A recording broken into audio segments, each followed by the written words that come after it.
მოგეთ კარგი ხანია ვიდეო აღარ ჩამიწერია, მაგრამ როგორ გინდა რამე თქვა, როდესაც ესეთ მარკეტთან გაქვს საქმე. აგვისტოს თვე დაიწყო, აგვისტოში ზოგადად ყველაზე ერთ-ერთი ცნობილი თვე არის იმ თვეებს შორის, რომელშიც ტრეიდინგი არ შეიძლება ბჭყალებში. ზოგადად აგვისტოს თვე არის ცნობილი იმითი, რომ აგვისტოში ძირითადად არის ხოლმე ძალიან ნაკლები ვოლუმი მარკეტზე, იმიტომ რომ ხალხი აღარ რჩევა მარკეტებზე, ვინც ატრეიდებს.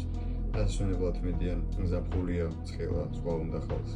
და შესაბამისად ნაკლები ვალუტურობა არის რა, ანუ ვერ მოძრაობს ისე, როგორც სხვა თვეებში. მაგრამ წინა წელს თუ გახსოვთ რა თქმა უნდა და ამ წელსაც აგვისტოში საკმაოდ კარგი მოძრაობები გვაქვს მარკეტზე.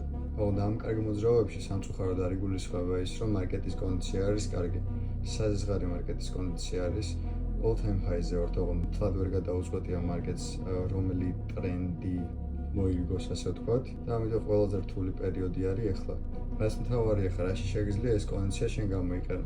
ზოგადად, როდესაც რთულ კონდიციაში შეისწავლი მარკეტს და ასე ვთქვათ, დაუმუღამები ნიუანსებს და მიხვდები იმას, რომელი დღე არის სატრეიდო და რომელი არა, როდესაც მარკეტი კარგ კონდიციაში მოვა, საკმაოდ გაგიმარტივდება ტრეიდინგიც. ამიტომ არ დანებდე, სანამ ყველა ისვენებს, შენ იმუშავე და დამიჯერე ბოლოს იმდენჯერ დაისვენებ, რომ საბოლოოდ მოგბეზდება ეგ დასვენებაც. ტრეიდინგის მაღალ დონეზე შესწავლა თუ გინდა, შემოდი ჩემთან დისკორდზე და იქ გაგეხსნე ყველაფერს დეტალურად.